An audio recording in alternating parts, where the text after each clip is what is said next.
Hello, everyone. Welcome to my studio. I'm Pfaff Educator Katrina Walker, and I'm based here in Spokane, Washington. So I look forward to hearing from you, hear where you're from and what you're doing. But I'm super excited because, of course, the holidays are coming, which means it's velvet season. Woohoo! And, velvet never really goes out of style, does it? I mean, I don't care if you're just making Christmas stockings, there's always a reason to get some velvet. And we really, actually, Amy and I were talking before we started the live today that even stretch velvet is really kind of having a renaissance. And I was reminiscing about back in the 90s, all the cocktail dresses and things I had that I'd made out of stretch velvet. So we'll talk a little bit about today about how to, most importantly, how to prepare velvet so you don't cry while you're trying to work with it, right? We want velvet without tears here, fearless velvet. So I'm going to be working with you for fearless velvet sewing and serging and embroidering. So 3 different ways to work with velvet we're going to look at today. We're also going to look at just some of kind of the troubleshooting and prep work and all the kinds of things too, again, to be able to work with velvet and make the creations that you really, really love without too much trouble. So I'm just going to jump right in. And when we're talking about velvet, it's really important to know the fiber content of your velvet. Oh, and don't forget, again, if you have questions or anything, put it up in the chat there so that I can see it. And then also, remember, this is being recorded. So, if something doesn't make sense, remember, you can always go back and rewatch it. And I'll remind you later. But anyhow, to get back to the topic, with velvet, it's really important to know what the fiber content is. Because if you can wash it, it's going to be significantly easier for you to work with it. All right. And even, I'm happy to say, that even silk rayon blend velvets, those silk velvets actually wash very easily. The only velvets that you really can't wash tend to be more like the acetate velvets. So I would say if there's a particular type of velvet I try to avoid working with, it's going to be those non-washable, those acetate velvets, because those are the ones that really make your life miserable. And I don't have time for that. I don't have time to be upset with sewing, right? I need to be enjoying what I do so I can produce good work. So I'm going to just share with you a lot of my tips because I've done a lot of velvet. So number 1, try to choose velvets that are at least hand washable. All right. So it doesn't necessarily have to mean, washing machine, but if it's at least hand washable, then you can do the number one thing to make sewing with and serging and embroidering with velvet easy, and that is to stabilize it. All right. So when I talk about stabilizing velvet, I use a liquid stabilizer, aka starch. So now, there are various products on the market you can use, and I have a couple here. So one is, I'm a Palmer Pletch instructor as well. So this is a product called Perfect Sew, and it's a liquid stabilizer that I usually dilute this, and I usually dilute it quite a bit. Like it might just be like 1 part Perfect Sew to say 3 or 4 parts water, but it's pretty thick. If you use it full strength, I guarantee that velvet will be like a piece of cardboard, right? So this is really important. Another product I'll use is Material Magic. I just couldn't find a bottle of it in my studio right now. I'm out. So Material Magic, a lot of quilters are familiar with that. And by the way, I'm going to be showing and talking about examples of velvet used for all different kinds of purposes. Even though by inclination I'm more of a garment person, I certainly do a lot of velvet home dec and quilt type projects and that sort of thing. So just if you're not a garment person, that doesn't mean you shouldn't be sewing and serging and embroidering with velvet. Okay, but another, in a pinch, I will just go to the grocery store and get myself a can of good old fashioned heavy duty. I want the heavy duty stuff, heavy duty spray starch, right? So it can be all different kinds. Now, there are other products on the market. This is a pressing aid. This doesn't work. Okay, I know people always ask this question. So I'm just, for those of you who this question is forming in your brain, I'm going to tell you, just jump right in there and say that these pressing aids are great for getting out wrinkles and for making things a little bit smoother, maybe giving it a tiny bit of body, but they're just not stiff enough to cut the mustard, right? They really need to be stiffer than that when we're working with our velvets, because velvets really you want them to behave, all right? And I predominantly work with silk velvet. I know, what a surprise. Those of you who know me are probably laughing about that, but that's me. So they're some of the trickiest, nastiest velvets to work with.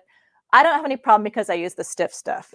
So again, I'm more likely to use, my Niagara or my Perfect Sew or my Material Magic, things that are really stiff.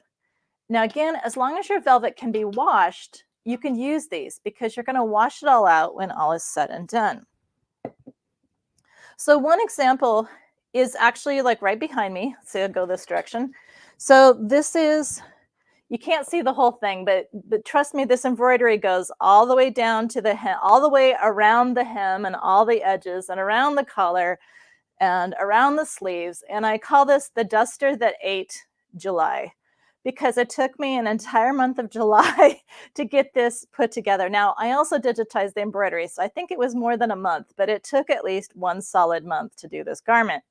So the good news is that when I was actually working with it, let's see, I swear I just grabbed the samples for it. What did I do with it? Okay, I just had it in my hands and then I put it down somewhere. But at any rate, this is a black silk velvet that has been starched. And it's kind of hard to see because it's black, but it's very, very stiff. It's very stiff. You can actually, one good thing about it is if it dries wrinkly, like this is pretty wrinkly.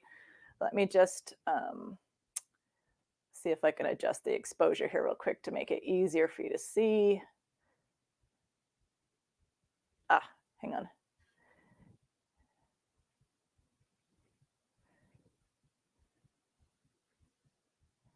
We'll lighten it up just so you can kind of see the wrinkles a little better now. Okay. So here's these wrinkles, and these wrinkles are not coming out because this is stiff and it's been wadded up in a ball in my bag of bag of sample scraps, right? So when you're a professional educator, you don't throw anything out, because eventually you learn that when you throw it out, you regret throwing it out. So here's, I'm going to grab my steam iron here. And the great thing is when it's stiff like this, I can actually just go ahead and you can actually press it as long as you're not using real high heat. Now this is a silk velvet. So this is a silk velvet, so it's not going to melt. There are types of velvet, the polyester velvets, that can melt. So you want to be careful with the heat with those. But the beautiful thing about it being stabilized is that you can actually steam it and press it during that construction process. So down here, it's still wrinkly. I know it's hard to see, but trust me on this score. It is very much workable. So while I was working with this garment behind me, it was completely stiffened like a piece of cardboard. All right. So when I say stabilize it, I mean really stabilize it. And then it's like a piece of paper. You won't have any difficulty working with it. I'm going to grab a different color here, see if this is a little easier to see. So when a velvet is stabilized, don't be afraid if it looks like more like crushed velvet while it's stable. Sorry, it tickled me and I thought maybe it was a bug. So don't be scared. If the pile doesn't look the way you think it should look when it's stabilized, because it really truly will go back to normal once you wash it all out. And again, I can just take a little steam. I can actually steam out. Now I'm not pushing down with the iron. I'm just hovering the iron very lightly over my velvet. get the worst of the wrinkles out. All right, and during construction, that should be all you need. It's just to get the worst of the wrinkles out. So you want to, the way that you stabilize this is, I will take a bucket, and I've got some crud in the bottom here, but that's just from the stabilizer drying on there. And I have a question here. I'm going to answer this question here. The question's asked, is it still easy to tell which direction the pile is going when it's stiff? What an absolutely awesome question. You do want to go ahead. That's such a great question. Velvet has a nap. So the reason this question is being asked is that velvet is what we call a napped fabric, which means the pile lays in one direction. So if you've ever made the mistake, so again, having done a bunch of cocktail dresses in the 90s, I remember accidentally cutting out, this was just basically a two-piece dress, and I accidentally cut the back out in the opposite direction as the front. So then it looked like it was two different colors, because velvet's going to look lighter when the pile's in one direction and darker when the pile's in the other direction. So excellent, excellent question. You do want to make sure you mark which end is up. Okay, so you can take a safety pin or a note, something that you can tie on there, make sure that you know which direction is up. Make notches in the selvage, do something so that you know which end is up. So that was such an excellent question. Thank you so much. So yes, definitely make sure to mark what's what before you go ahead and stabilize it, because no, you won't be able to tell. And that's why that's such an excellent question. So thank you so much. So anyway, so when I'm going to stabilize this, a lot of times I'll just do it in my sink, and this is just, a small bucket you can get from the hardware store or whatever. You just need it to be big enough to fit your fabric in while it's still wet. So I will go ahead and pre-wash my fabric. I've already tested a sample, make sure it's okay. But I will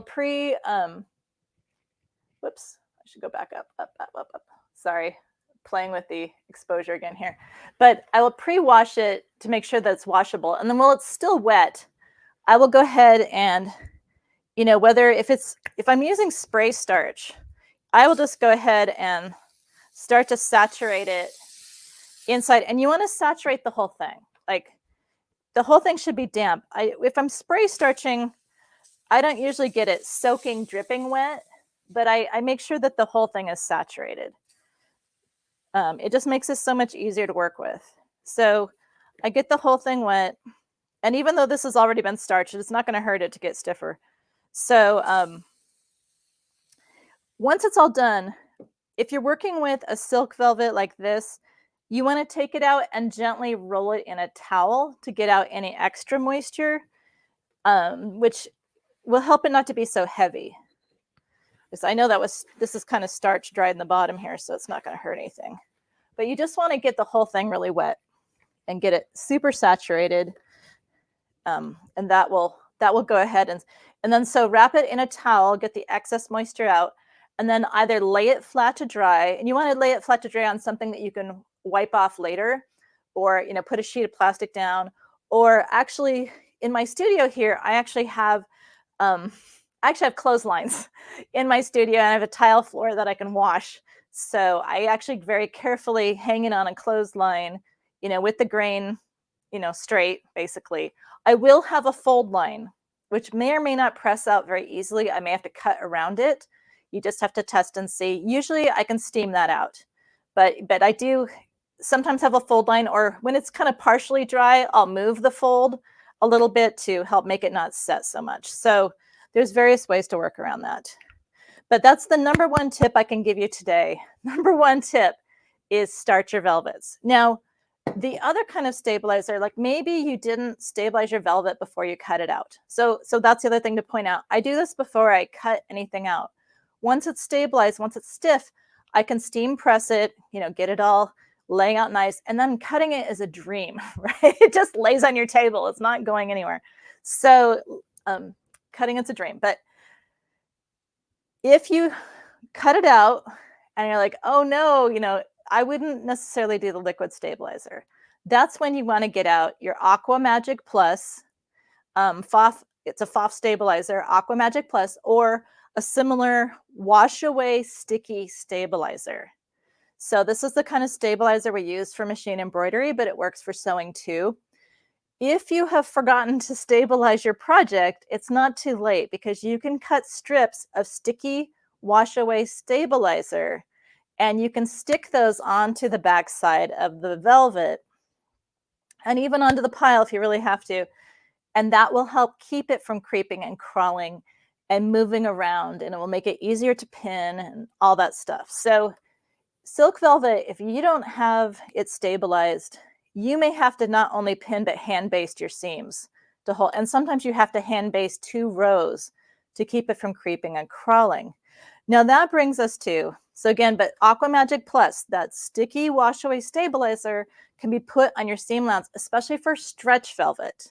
So for stretch velvet, and the email that went out, there was a picture of a garment I did for Pfaff, and the skirt for that garment, all of the seams are on the bias. And that was actually serged. That whole outfit was serged. But that it's regular silk rayon velvet and silk charmeuse together, and every seam was on the bias. So even though my velvet was starched very thoroughly when I was working on it, I actually had to put Aqua Magic Plus on the back of it to keep those seams from stretching, even though it was stabilized. So having strips of wash away stabilizer can really make a big difference as well. And again, your stretch velvets, starching it will help. Starching will help tame it. But if you're still having trouble controlling it, try just cutting some strips of water-soluble sticky stabilizer like Aqua Magic Plus and putting it on those seam allowances. And that should take care of all those problems, make it easy to work with.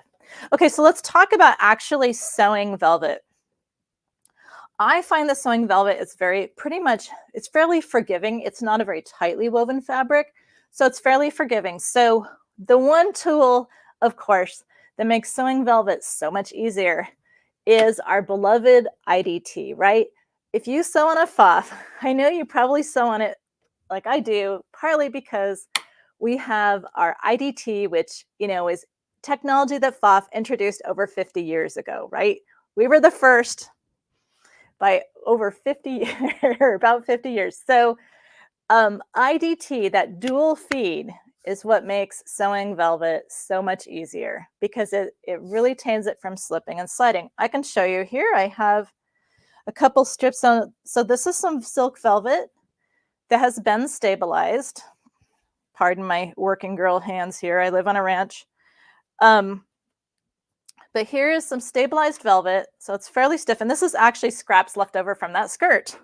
So like I said, I don't throw out much. So what I find is that once this has been stabilized, you can kind of push the velvet together and it's almost kind of like Velcro. Like the pile is stiff enough that it really, and again, this is silk rayon velvet. This is really slippery, slimy stuff. And it kind of Velcros together. So I find that between starching it and using my IDT, I don't usually have to do much in terms of pinning, believe it or not. So just to prove this, just going to line this, make sure this is, approximately lined up here.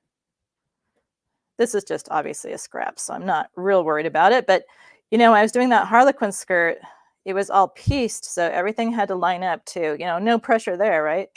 But having IDT means that, those layers don't shift. You see how my bottom layers, they haven't shifted at all. And I haven't even pinned this velvet. Isn't that amazing? That's worth the price of admission right there. Like, it doesn't shift, it doesn't move around. So that combination of you're using IDT and stabilizing your velvet just makes all the difference in the world. All right, so obviously if you're not sewing on a Pfaff, obviously that's okay. You can buy one, but no, just kidding. But use a walking foot. So if you don't have a Pfaff, use a walking foot, and that will help a lot. But isn't that crazy how just by stabilizing this, by starching it, I could sew that and have it come out perfectly even without any pins. Try doing that on unstabilized velvet. Good luck with that. So just to show you some samples, so hopefully you'll believe me, this is really all true.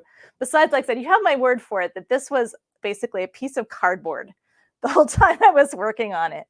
But so here is that black velvet, and this is a scrap from this project. So again, velvet isn't just for, it's not just for sewing garments. We have it for home decks. So this was a project done for Love of Quilting, to talk about working with velvet, and also to show off some of the cool things we can do with our Pfaff embellishment. Oh, and the question was asked, yeah, I meant to talk about thread and needles. I'll talk about that in just a sec. The question just popped up. But let's do that right now before I get all excited about giving you some other tips about working with silk for sewing. So thread wise, I generally sew with polyester thread. That's reality. Polyester thread. I live in a very dry climate, and cotton tends to dry rot where I'm from. I actually have a pair of commercial pants that were sewn. The pant fabric is a polyester blend. Why they felt the need to stitch it with either rayon or cotton thread is beyond me. All I know is I've had to resew this entire pair of pants that are DKNY is, is the brand, because all the seams have rotted out of it. Okay, please don't use, especially if you live in a dry climate, don't use cottons or rayons for construction, please, of clothing. Okay, just gonna put that out there right now. But needle-wise, with my silk velvets, oftentimes I will use, if it's silk or polyester, I do like to use a microtex needle. I like a microtex. It's also called a sharp, just because it tends to hold up and not get dull as fast when you're stitching on those filament fibers. And a filament fiber is your silks and polyesters and things. But velvet, as I started to say earlier, velvet is not a particularly tight woven fabric, so it's pretty forgiving. Like even a universal needle will work on it. But a microtex is just good for a little safety in terms of making sure that it'll stay sharp enough while you're working. But again, for thread, I really do like polyester. Let me just double check that. Oh, and stitch length. So the question was asked about stitch length. I was using a regular stitch length, just 2.5, my standard setting. I don't usually, with velvet, I find that usually is just fine. I could lengthen the stitch length a little bit, wouldn't hurt. Always just do test samples. Take your scraps, do some test stitching, double check that the seam looks the way you want, that it's sturdy enough, that it's not puckering or doing anything funky. But I usually find with velvet that a standard stitch length is just fine. So great question. You always ask such great questions. I so appreciate that. Okay, but so if you want to do piecework, why did I end up with all of these black samples? I don't know. But I guess because I have a lot of black velvet. I actually buy my black velvet by the bolt, so that it lasts me for years. And I get it from Dharma Trading Company, and it's cheaper by the bolt. So anyway, so here's a scrap actually in this project from the jacket. So I incorporated other pieces of velvet I had, mostly from this jacket. I just had a few pieces left because you don't want to, you don't want to waste those precious scraps. If you're doing piecing with velvet, so this design is just, let me hold this up one more time. So this design is a variation on, this is a randomized variation on what we call disappearing 9-patch. So with a disappearing 9-patch, you make a 9-patch. In this case, my blocks were really big. You make a 9-patch and you just simply cut it into quarters, and then you sew it back together again. And I wanted to show off our awesome ribbon embellishment and bead embellishment and all that good stuff. So that's what that was all about. But with some of these more delicate velvets, you do want to make sure that, so some of these big stitches are those beautiful new maxi, the hand look, is it called hand look embroidery stitches? These are new stitches on the Pfaff Icon 2, by the way, in case you're wondering what some of these stitches are. These are all from the Icon 2. But you may notice that the blocks were sewn together using a 1/4 inch seam. And when you're sewing with velvet, and especially silk velvet, you generally want to use more than a 1/4 inch, more than a 1/4 inch seam. But With piecing, oftentimes we need a 1/4 inch seam. It works better. So every seam was then stitched in the ditch using a crazy patch stitch. Okay, so every seam, once the 2 pieces were sewn together, it was then top stitched, stitched in the ditch with a crazy patch seam. And what that does is it does reinforce the stitching so that it can stand up to then being washed, when the stabilizer is washed out of this and all of that. Now, I don't wash the stabilizer out until I have everything absolutely done. So everything, I have the edges finished. Everything is absolutely done. But if you're going to piece with velvet, I do recommend that you reinforce those narrow seams with top stitching. Now, I chose to use metallic top stitching so that it shows, but if you are working with, you could use black and you really won't see it. It really will disappear into the seams if you use a matching thread. So you can use a coordinating thread and it will pretty much disappear into the velvet. I chose to use metallic thread to make sure that it actually showed. So you have your choices, but if you're just looking for an easy velvet project, think about doing something like this. Now I have a smaller example if you don't want to tackle, this is kind of just it's meant to be a throw, basically. This is a throw-sized quilt. It doesn't have batting in it because I wanted to keep the drapiness, the softness of that velvet. And actually, this is that stabilized velvet. It's really crunchy. But again, after this was washed and it really went right back to its beautiful, soft. It doesn't look like crushed velvet. It just looks like velvet. So it's a lot more forgiving than you would think. But I wanted to show you. So here's a smaller project you can do. So this is a technique. Sorry, I know it's black again. But this is actually a scarf just made with little blocks. And this is a technique where you decorate blocks of fabric. So you just cover the fabric with stitching. And you can use, this was actually a project for an ambition Pfaff. So wasn't a real super fancy Pfaff. It was just a good workhorse Pfaff. But there's still lots of stitches. Even if you just free motion with zigzags, you can do a lot of fun stuff. But at any rate, so you decorate blocks of fabric and then you cut them. You can see the kind of a wedge shape here. So you stack them up and then you cut them all into that shape. And then you mix and match, sew them together, and then you turn it 90 degrees, whack it again, and sew it together. And it makes it look again like a crazy patch, but without using it. So this is just a basic scarf, basic scarf design. Of course, me being me, it has a silk charmeuse back, but it's a fun way to play with velvet. Get used to working with it. So, just make yourself a thread decorated scarf. It doesn't have to be anything fancy or anything really complicated. So a question was asked if this quilt is available in Fons and Porter magazine. It's not. They did film the episode, but they didn't choose to feature it. They didn't choose to feature it in the magazine. They did a different quilt of mine instead. But I can back up and show you. It really truly is just disappearing 9-patch blocks. And you can decorate the blocks however you wish. So if you look up, I just recommend look up disappearing 9-patch, and you will find a lot of different patterns for it. I chose to make mine very random. In fact, I had such short amount of time to get this done that I hired a friend of mine to help me sew.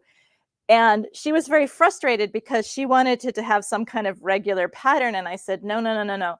I'm the designer and I want it to be random. And that kind of drove her crazy. But, we designers, we're so difficult, right? So, but this is just, again, disappearing 9-patch. And the blocks were created, a lot of these were created in embroidery mode because you can import regular sewing stitches into your embroidery mode.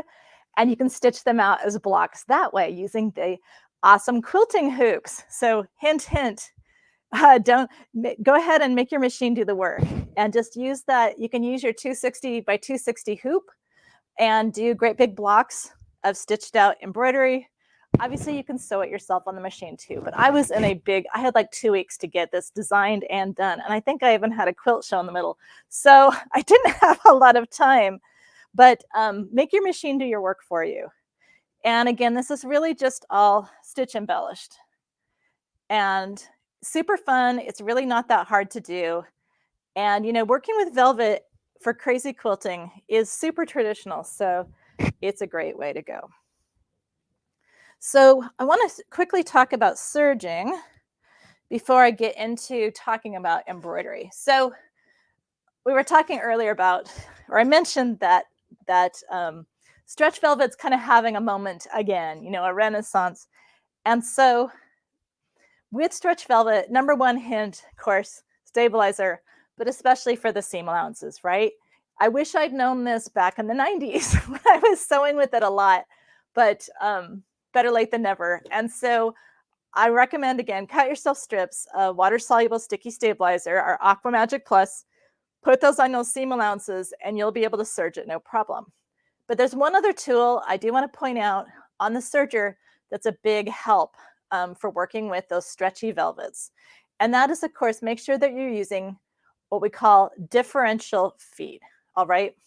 So I want to show you what that, when I'm talking about, I talk about differential feeds. So here's my adorable little Pfaff Admire Air 5000. And it's just so much easier to fit into my filming space today. So we're going with my little basic Pfaff, and there you get, I guess, a view of my wallpaper, right? So anyhow, so here's my little Pfaff. So when we talk about differential feed, so on this basic little machine, which I just adore, this dial here is my stitch length. This is differential feed, all right? So the differential feed, I can go below 1.0 and I can go above 1.0, right? So let me explain what this is all about for those of you who maybe are new to sergers or you're not super comfortable with them. Okay, differential feeds. So a serger has a front and rear set of feed dogs. Okay, so they have twice the feed dog sets that a regular sewing machine has. So you have front and back, right? So maybe it's easier to go this way. So, okay, this is the back. Wait, it looks like front to you. So anyway, okay, so this will be back. Okay, so the seam allowance in back is adjustable. If your differential feed is set at 1, and usually check your manual, but on most Pfaff sergers, 1 means equal. All right, so the back feed dog is moving as much fabric into the machine as the front feed dog is pulling out of the machine. Okay, so they're basically in tandem. They're working together at the same rate, pushing and pulling the same amount of fabric through the machine. If you go below 1.0, so less than 1, but again, check your manual to make sure that 1 is the neutral setting. On some machines, it might even be 0. Okay, so just check your manual. But any rate, so when they're set for that neutral setting, they're both pushing and pulling the same amount of fabric through the machine. All right. So if you go below 1, so less than 1, that means that the back feed dog is pushing fabric into the machine, moving fabric into the machine at a lesser rate than the front feed dog is pulling it out of the machine. Okay. If you're working with a woven that is not stretch, a woven, it keeps the fabric taut. Okay, it keeps the fabric under tension so it stays taut as it goes through your machine. No, it's not going to rip it or anything, but it keeps it taut. All right. If you're working with a stretch fabric, that will stretch your fabric. So sometimes we want to do that for like a lettuce edge hem or something. We want to do that. We want to stretch it out. All right. But for stretch velvets, usually we want our stretch velvet seams normally to lay nice and flat. So you want to turn up, do test samples. So again, anytime you're sewing or serging with velvet, you want to do some test samples test first, test those seams, and especially with sergers, always test with a serger, always. So one of the things you want to test for with a serger, and my stitch length, I'm pretty sure I usually leave it just standard. But again, I do test to make sure that I like the way it looks, it seems strong enough, all that good stuff. But anyhow, so if you're working with stretch velvet, make sure you check your differential feed. And usually you might want to turn it up past 1.0 a tiny bit. What that means is that that back feed dog is pushing fabric into the machine at a slightly faster rate or putting more fabric into the machine than what is getting pulled out of the machine. Okay. And so that keeps the fabric from stretching. So basically, instead of having it under tension and pulling on it, it's actually kind of loose in there in a sense. And that's why sergers are so awesome for knits, is because we can adjust that and keeps our knits from stretching while we're serging. The other thing about serging velvet, also check your presser foot height. Okay, so on your serger, you have the ability on all of our sergers to, as far as I can remember, at any rate, you should be able to adjust the amount of foot pressure on your fabric as well. All right, and that can, with a thick fabric like velvet, that can make a big difference. So look in your manual for your individual machine and double check how to adjust that. On this machine, I believe it's usually somewhere along here. So whoops, I'll switch cameras here. But like on this machine, it's usually here. And I usually want to make it to be less pressure rather than more pressure. Okay, so that's another thing. Oops, sorry, that's another thing I might play with as well, is my pressure on my presser foot, like how high that is, and so that I can keep the less pressure on my velvet. Okay, I have a question I'm going to answer real quick. Let me just look at my screen. When piecing, do you open your seams or press to one side before top stitching or stitching the ditch? Excellent question. With the velvets, because I'm going to top stitch in place, I actually usually do the quilting thing, and I press to one side. Number one, it's really hard to press open a 1/4 inch seam, but it's better to press it to one side. And then when you do the stitch in the ditch, it also has more layers to kind of grab on and help to make that seam a little stronger. But mostly it's just really hard to press open a 1/4 inch seam. So yeah, don't work that hard. Press it to one side, just like you normally would do with piecing. So great question. Okay. So moving forward, so that's some of my tips for when you're going to do serging with velvet. But I will say so that the skirt that I did, that is in the picture of the email that went out, it actually was flat locked on a serger, and I don't have mine set up to demonstrate that right now, or I could, but flat locking is a really cool thing to do. And even though velvet's really thick, you can flat lock it. And for that particular skirt, not only was it flat locked, it was done with metallic thread. So again, the key here, try different seams, try different stitch lengths. So I think I made the stitch length pretty short. So I wanted it to look like a satin seam. So a satin stitch seam, but I did it all on the serger by flat locking it. So the key here again, test, test, test, test. And you can really do some cool things with velvet on your serger. All right, so let's talk about embroidery in the time we have left. So there's just so much to say about velvet. So we really are going to burn up, I think, the innovation hour because we're talking about velvet.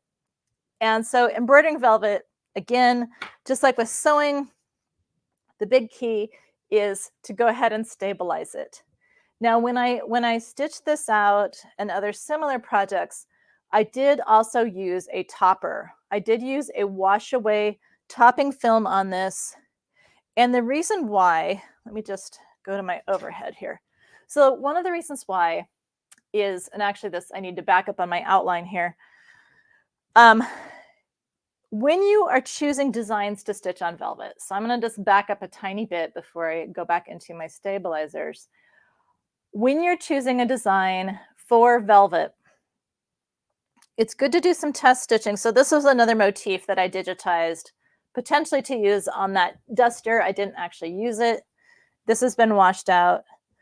So this is that very pretty, pretty silk velvet. But you really want to make sure that you choose designs that are very strong. So this is all satin stitching. You want to make sure that whatever embroidery designs you choose for your velvets, that they're going to actually show. And the reason I backed up to mention this was, number one, it's on my outline to talk about choosing designs, but also this is why I made sure to also use a layer of stabilizer, wash away stabilizer film when I'm stitching my velvet, because that helps these stitches to stay on the surface. It helps to kind of hold that pile down underneath and keep it on the surface. So when we look at the stabilizers to use with velvet, you need to ask yourself, how do you need that velvet to perform? So I generally will always use a layer of the Aqua Magic Plus, a sticky wash away stabilizer in my hoop just to help, again, guarantee that this doesn't move around.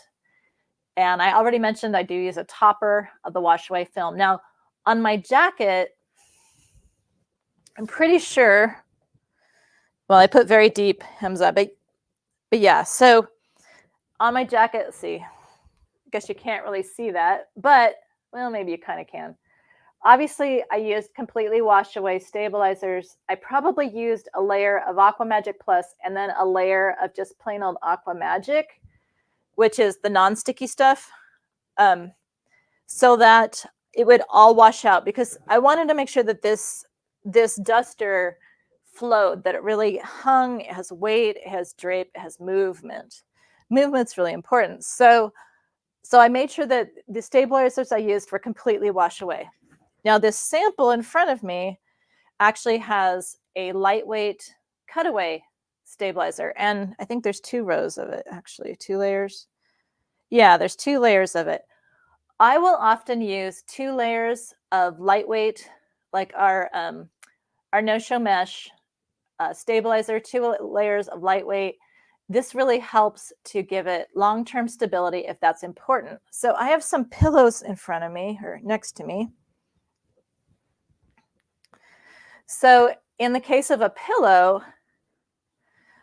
I'm not too worried about, again, it's not going to be showing the inside of a garment. So again, I used at least, I think this is just 1 layer of a lightweight, again, this is that no-show mesh, lightweight stabilizer inside to just give it a little bit more long-term stability.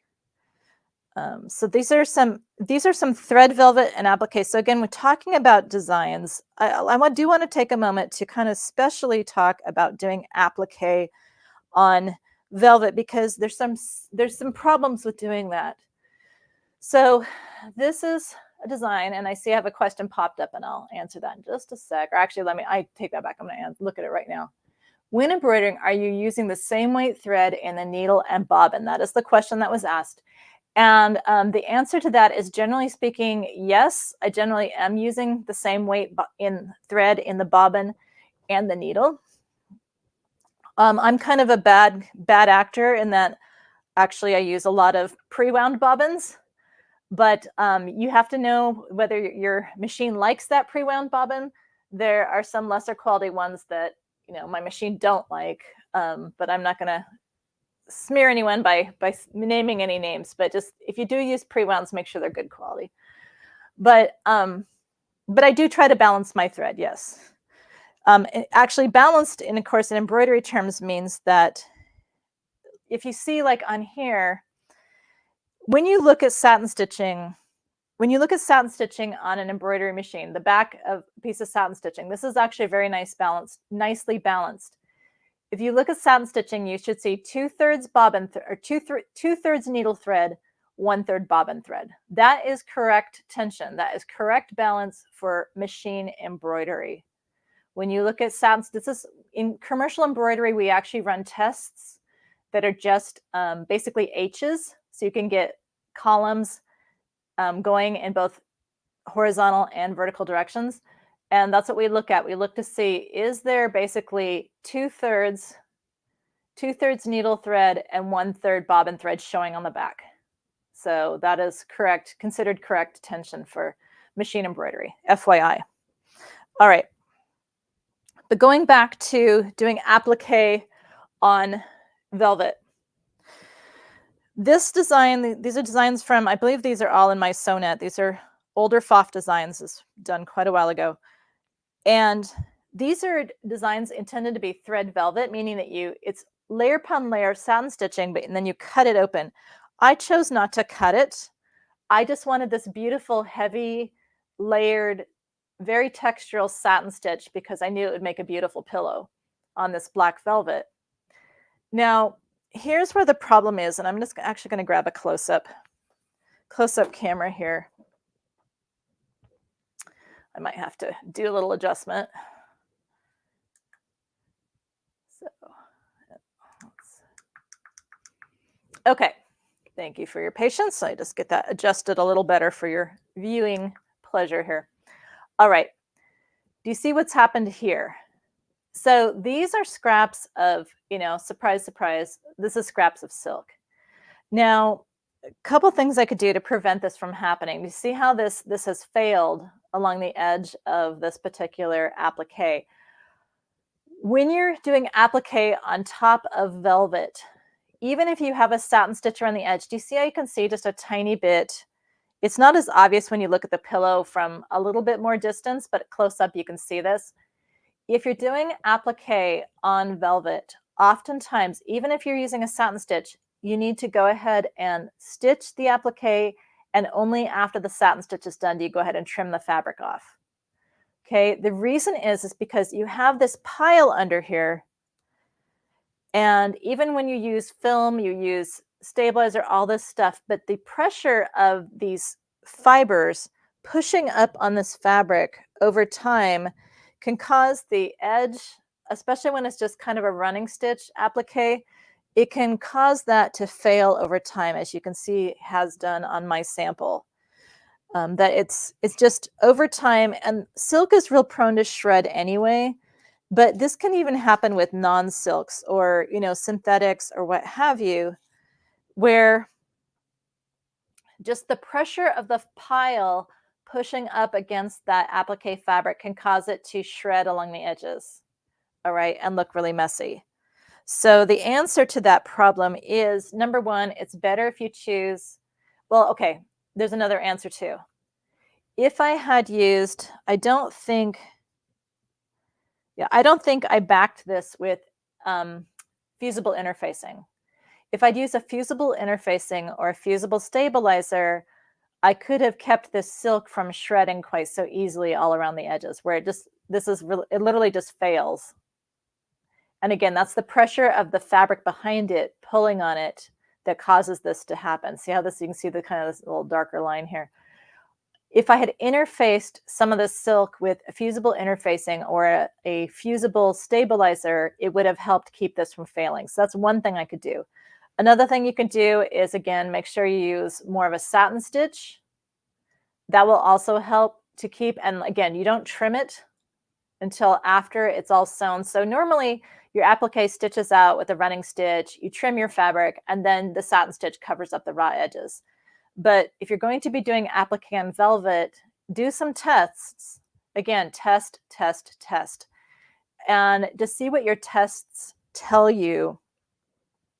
This flower is not so bad, but it's still shredding a little bit. Now, granted, like I said, these pillows are probably getting close to 10 years old. So, just over time and things. But so there's one. It's a whole set of 3. But I started to catch on.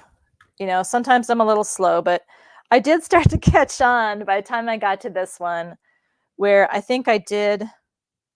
believe I did go ahead and back, because I have one that's kind of failing, but I did back the fabric with, since it was just a running stitch, I backed it with fusible interfacing.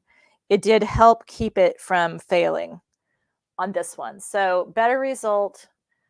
They all looked fine during photography, years ago, but of course, just over time being in storage, some of them have started to shred. But it's a good teaching sample. So I don't, as much as it bugs me, at the same time, it's not all bad. But just again, if you want to embroider velvet, again, you really want to go ahead and stabilize it just like you would anyway. That way, it'll make it much easier to sew together. because again, you don't want to wash out your stabilizer until it's all said and done. But for embroidery, stabilize your fabric. Use wash away stabilizers for your first layers, top and bottom. Then if you want even more stabilization long term, you go ahead and put a layer or 2 layers of your no-show mesh, some kind of lightweight cutaway stabilizer is best. And then also just make sure that the designs that you choose aren't just going to sink into the fabric and disappear. And again, that's why, like I said, when I digitized this, I did a test sample just to make sure that that satin stitching really popped. And of course, colors you use too. If you use a higher contrast color, that also helps to keep those stitches on the surface. All right, so once your project is done, so I should mention, okay, what do you do when it's all done? You've stabilized it, all that good stuff. What do we do? So when you go to wash this out, to remove the stabilizer, go ahead and you can hand or machine wash out, and just use real gentle soap or laundry detergent. Use something gentle. You might want to even soak it if you have multiple layers. I do try to gently remove as much of the film, the wash away film, as I can, but without pulling stitches. If it looks like I'm going to pull stitches, I just leave it and wash it out. But you might even soak it for a bit before you actually wash it, just to make sure that stabilizer's all softened up, loosened up, and then hand wash it. Or with some silks you can get away with machine washing them, especially our stretch velvets and things are a little tougher. But once you've hand washed out all of that, do make sure, I do like to give a rinse, a final rinse in diluted liquid fabric softener. But I find that liquid fabric softener, a final rinse in that, helps to restore the hand of my fabric. So again, the velvet kind of comes back to life a little bit. Then I will gently roll up my project in, again, an old towel, get as much moisture out as I can, and then lay it flat or gently hang it to dry on a drying rack. But the real trick to, I'm just checking my screen to make sure I didn't have any questions pop up when I wasn't looking. But the real trick to getting your velvet to really look fresh again is actually just before it's completely dry. When it's almost dry, go ahead and throw it in the dryer on very low or no heat, so little to no heat, and give it a little tumble. And that will actually fluff it up and really restore the hand of the velvet. So yes, even that quilt, even the duster behind me, have actually been in my dryer. Just enough to, not to actually dry it, but just to finish it and give it a little fluff, to make sure that, again, that it goes back to its normal, beautiful self, and that nobody can tell just how much I altered the nature of that fabric while it was drying. So there's your tips on how to take the stabilizer all out. And hopefully, you've already hemmed it, everything's done except maybe sewing the buttons on. So you're good to go once it's all done. So I'm going to go ahead and give you a few minutes to, or at least a moment or two, to, if you have any other questions. There wasn't a question I answered, you have some other kind of question you want to ask, go ahead and put that into the chat now so I can make sure to answer it. But also, just to remind you again, this was all recorded, so you can go back and watch it again. I think that's the best thing about doing these lives, is that it's like the best of both worlds. Not only do you get to ask questions and have them answered, but you also can go back and rewatch. So sometimes that helps a lot. And I know some of you may have, had things going on, you popped in later, what have you. So I'm just going to go ahead and kind of keep my eye on the screen here to see if you have any other questions. Oh, I do have a question here. Do you still want to use another stabilizer when sewing buttonholes or a zipper? Okay. Yes. Well, again, you want to do all of the construction, all of it, well, it's stabilized before you wash it all out. So for buttonholes and zipper, then absolutely. I do absolutely use stabilizer behind that. Now, it's hard to use a fusible because if it's starched, it doesn't always stick real well, but it doesn't need to be I will sometimes what I'll do is I'll use a lightweight for my buttonholes and zippers and things. And I normally don't put zippers in velvet just because zippers aren't the most flowy things. And so even when you stabilize it for the zipper, it just sometimes ruins the flow of the garment. So when if I'm going to make something out of velvet, um, now the jacket behind me does have a ton of hooks and eyes, and they're driving me crazy. And I'm going to have to come up with a different solution, or maybe I'll just use bigger hooks and eyes. But I wanted it to be kind of invisible, right? But it's kind of driving me. It's really not the easiest thing to hook up and down. But for buttonholes and zippers, so while it's still stabilized, you can actually use like glue stick. So I can use it if I need to. Number one, I could use a layer of sticky wash away stabilizer, but then just to keep the stabilizer moving around, a lot of times I'll just glue stick it. And this is my favorite glue stick. I'll just glue stick it in place to hold it there while I'm sewing the zipper in or the button in. And I can just use, again, a non-fusible stabilizer or a lightweight, the no-show mesh works really well for that. It's lightweight, it has some drape to it, but it'll give that long-term support. So really, that's a great way to go. But hopefully that makes sense. Question was asked, would using wool dryer balls help fluff when tumble drying? Yeah, I actually do have wool dryer balls. So yes. So the question, so if you're not familiar with that, they make dryer balls. So they're basically just, they might be felted wool, they might be something else. But some people used to use tennis balls, but tennis balls are kind of abrasive. So they might potentially do more than just fluff it. They might abrade on your clothes a bit. But I have heard of people using tennis balls. So they definitely do help fluff it up a bit. So that's a great question. So I have used my wool dryer balls in there to just fluff it up a bit, but it's not really necessary to really beat on it. Even just that gentle tumbling motion is usually, especially like for this duster, it has a lot of weight. There's a lot of fabric there, so it really didn't need the whole thing. Questions asked, can I show the hem of the duster? Sure thing. So on my velvets, so I prefer to use a faced hem on my velvet projects. And so like on this duster, it has a very deep faced hem, and there's two reasons for that. So one reason it has a very deep faced hem is to actually protect. So I cut the hem deep enough. So it has facings. So it has sewn facings and a faced hem. So what that means is there's actually a seam allowance here too. And so I cut the facing on my hem deep enough to go ahead and cover up the embroidery underneath. So it's actually deep enough that it's deeper than the embroidery is wide. And see, when I digitized this, I had to digitize into each corner and then specially digitize the corner to fit, in case you're wondering. It was not, like I said, this was the duster that ate July. It was really not the most fun. I love it, but it was not the most fun thing to create. But well, worth the effort. But anyhow, so a faced hem, you use the pattern, use your pattern. And I think I drafted this pattern too, because I was just obviously a glutton for punishment on the whole thing. But with a faced hem, you use your pattern to cut your hem to fit. And so when you have a full skirt, and when I say skirt, it may be the skirt on a jacket. That's also called a skirt.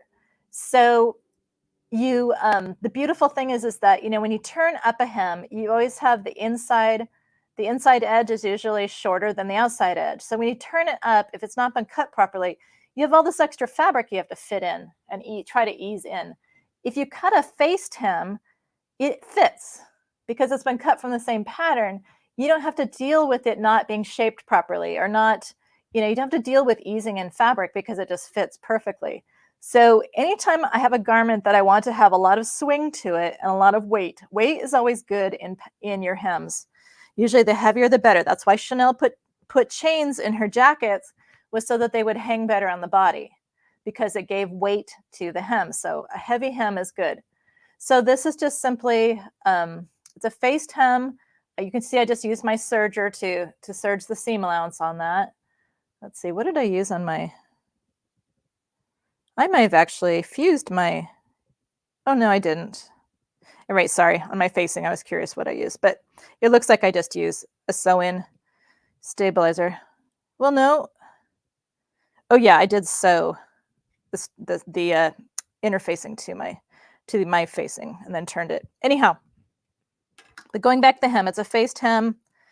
And so this really deep hem gives this jacket a huge amount of weight. This is so heavy, but it also protects my embroidery from me. This is really long. It's like ankle length on me. And so this also helps keep my, say, boot heels from catching and maybe damaging the back of embroidery. And if I had to, I could replace that hem, sew a new one in if I doubt I would ever have to do that, but it's there if I have to. But at any rate, so that's the hem. So strongly recommend using faced hems wherever you can. It just gives you a much better hem, much better fitting hem, and give you all that nice weight. But yeah, I think I might wear this for Halloween at Houston this year because I was thinking, oh, that would be kind of fun. But any other questions? Thank you so much for all the wonderful questions. I so appreciate it. Sometimes I'll do a live and there's no questions, and it's just like, I know there's something someone's dying to ask. So I really appreciate that. And we're straight up, it looks like straight up on the hour now, just 1 minute over. So that's it for Pfaff Innovation Hour for this session. But I'm Katrina Walker, Pfaff Educator, and I just really thank you for joining us. And I hope you enjoyed learning all this stuff about how to work with velvet fearlessly, without tears. So really appreciate your being here, and I'll see you around. Happy